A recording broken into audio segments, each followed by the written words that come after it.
la calle Coronel Díaz y la calle San Luis por el sur. Digamos que estaba construida mucho más hacia el norte que hacia el sur. Estaba construida donde está actualmente la parte de la tercera y cuarta sección. Esto ocurrió el día 20 de marzo, aproximadamente a las 20:30 horas. ¿Se tiene registro del registro? No se tiene registro. Se tiene mucha escritura del registro. Y hablando de escritura, la primer novela mendocina se llama La Noche del Terremoto, que después vamos a hablar un poquito y tal vez el miércoles que viene. La Noche del Terremoto es una descripción, una narración inspirada en el terremoto, escrito por uno de los primeros narradores mendocinos, chileno-mendocino, Máximo Cubillo, y se publica en 1872, algunos años después del terremoto. ¿El terremoto fue en 1861? 61, ¿no? 61. Bien. Vos te estarás preguntando qué le pasaba al mundo y qué le pasaba al país en 1861. Bien, en esa época la economía de Mendoza era una economía llamada economía criolla.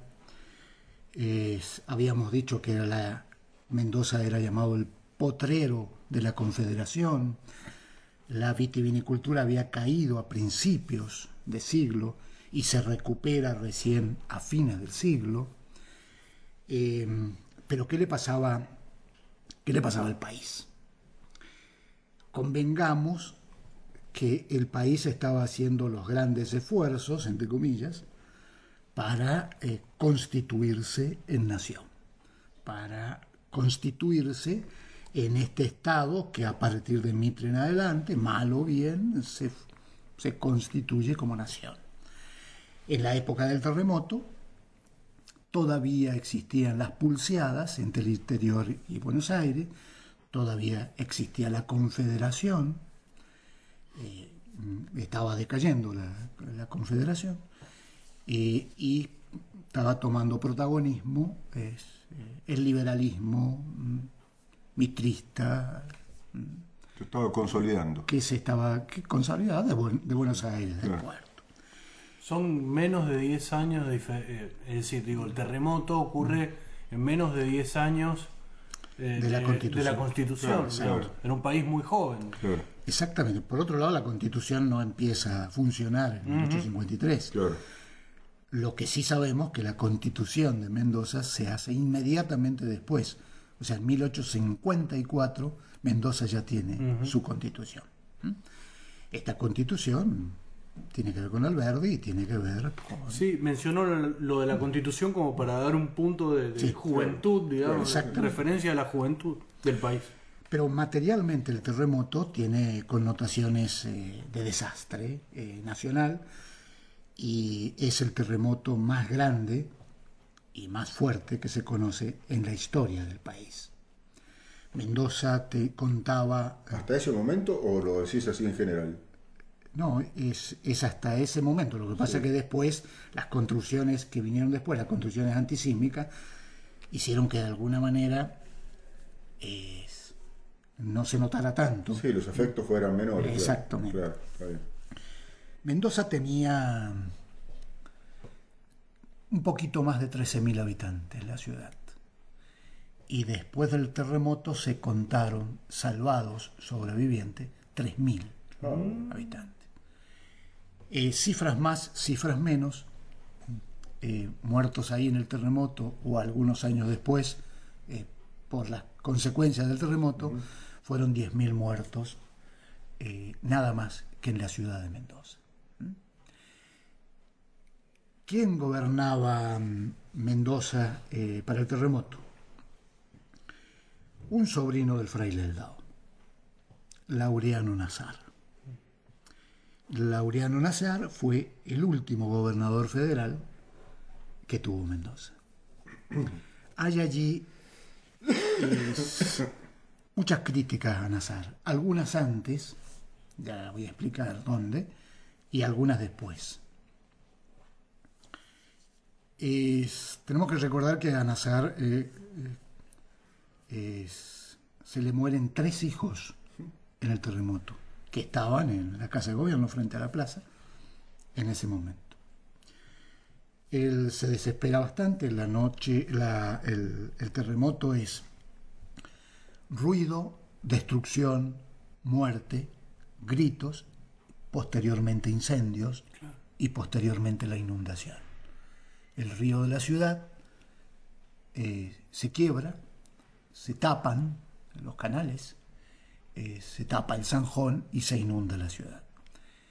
Nazar, desesperado, no puede encontrar a sus hijos, toma a su mujer y algunos dicen que huye hacia los barriales.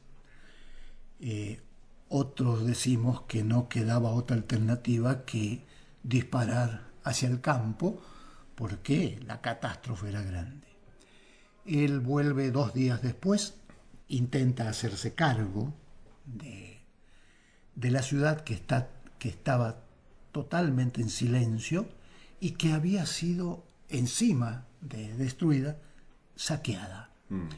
Se ha escrito muchísimo sobre el saqueo a la ciudad de Mendoza después del terremoto. Pareciera ser que sectores marginales a la ciudad, sectores marginados a la ciudad, avanzaron sobre la misma y queda prácticamente destruida en su doble magnitud, el desastre y el saqueo. ¿Cómo podemos imaginar una persona de un sector marginal de esa época? Sí, aparentemente el sector marginal de la época tenía que ver con la sociedad indígena, tenía que ver con los obreros en situación de esclavos prácticamente, tendría que ver con las zonas muy cercanas a la ciudad, los potreros fundamentalmente. Pensemos que también el clima era de desesperación en tanto se acabaron los alimentos. No, aparte, a ver, me estoy tratando de imaginar, no había luz eléctrica. Claro. No había luz eléctrica. Claro, llegaba la noche y era la noche total. Digamos. No había gas para... Claro. Pensemos, la ciudad de Mendoza entonces tenía 8 iglesias, y de las cuales 6 eran de adobes, 2 de ladrillos, y quedaron todas en el suelo, menos lo que se observa hoy de San Francisco, que eso y un poquito más quedó en pie, lo demás quedó... Que menos mal que tenía los caños esos que la sostuvieron.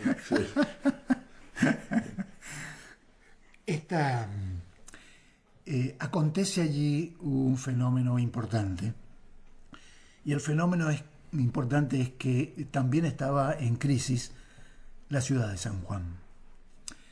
San Juan en 1860 había sido saqueada, digamos, por Juan Saá. Saá era gobernador de San Luis. Derqui, presidente de la nación, liberal, ultraliberal, le da la orden a Juan Saá que se haga cargo de la gobernación de San Juan. Juan Saá se traslada a San Juan, resiste el gobierno y el pueblo sanjuanino, así todos se enfrentan. Esto ocurre en 1860, muy poquitos meses antes del terremoto. Se enfrenta, hay una batalla, es apresado el gobernador Aberanstein y fusilado públicamente. No solamente Saá fusila a Aberanstein, sino también a todos sus seguidores, y lo hace públicamente. San Juan queda prácticamente destruida, el corazón político y social de San Juan queda totalmente destruido. Es por eso que de alguna manera no llegan las ayudas que se esperaba de las... Porque el terremoto no afectó a San Juan. No afectó a San Juan ni a San Luis. Bien.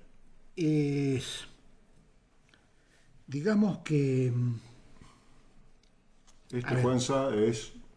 Sí. Que los Rodríguez Sá son descendientes Sí. No, digo porque hizo el gesto Santiago y le cuento a la audiencia que efectivamente...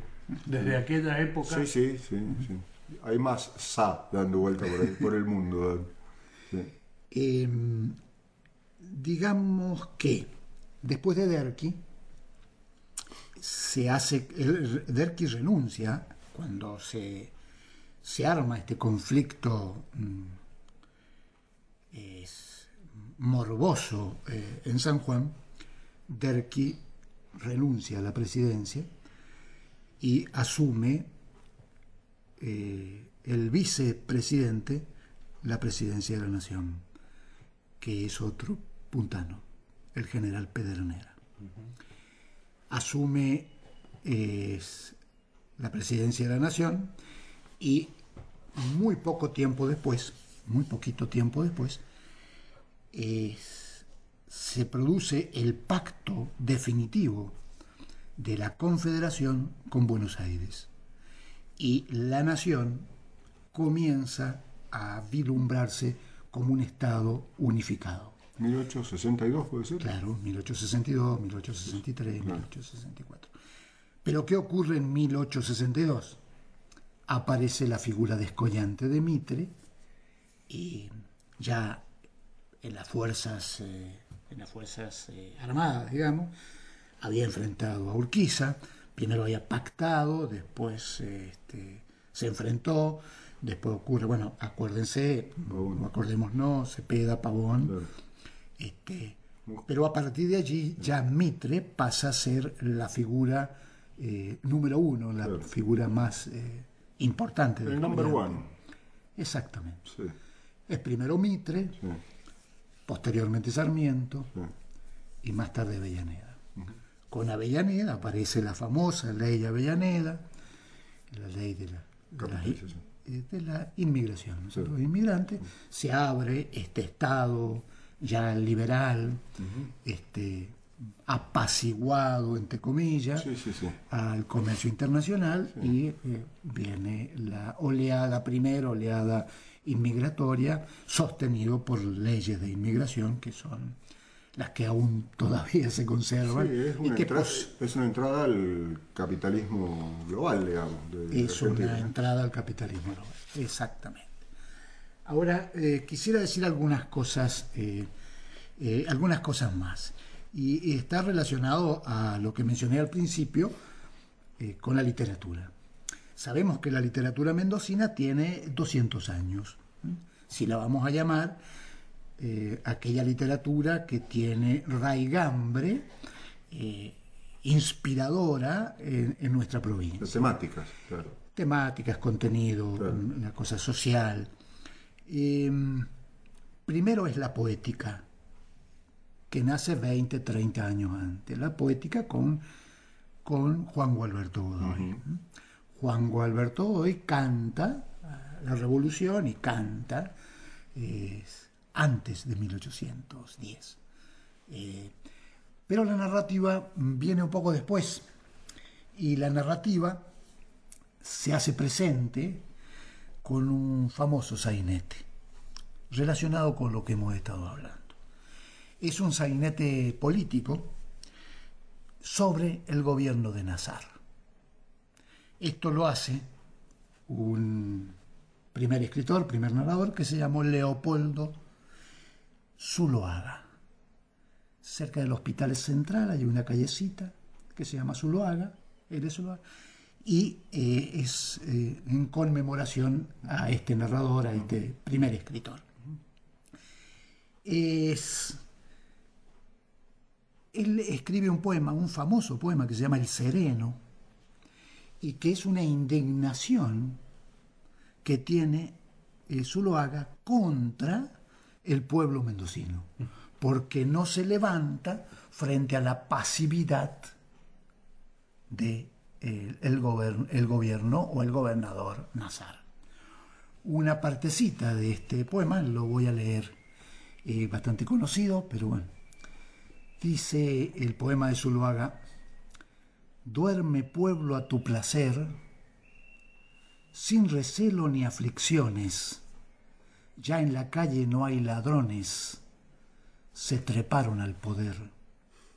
De noche no hay que temer que nadie usurpe lo ajeno, hoy se roba a día pleno por alta autorización. Viva la Constitución, la una dado y sereno. Duerme pueblo afortunado, duerme hasta la última hora, tu dignidad nada implora de tu glorioso pasado. Está sereno o nublado el tiempo, tú siempre lleno de calma, tú manso y bueno, te contentas con el son. Viva la Constitución, las 12 han dado sereno. Muy bonito, una maravilla. La narrativa romántica nace inmediatamente después y nace, como dije recién, con Máximo Cubillo en lo que le podríamos llamar la primera novela mendocina. El nombre es La noche del terremoto. La catástrofe le sirvió a Cubillos para escribir esta primera novela, que lo fue haciendo por parte en un diario local que se llamó El Constitucional y que comenzó a salir en 1872. Muy bien, joven. La verdad que apasionante, ¿no? Apasionante. Bien, podríamos seguir, ya que enganchamos con algo de la literatura. Pero no podemos seguir.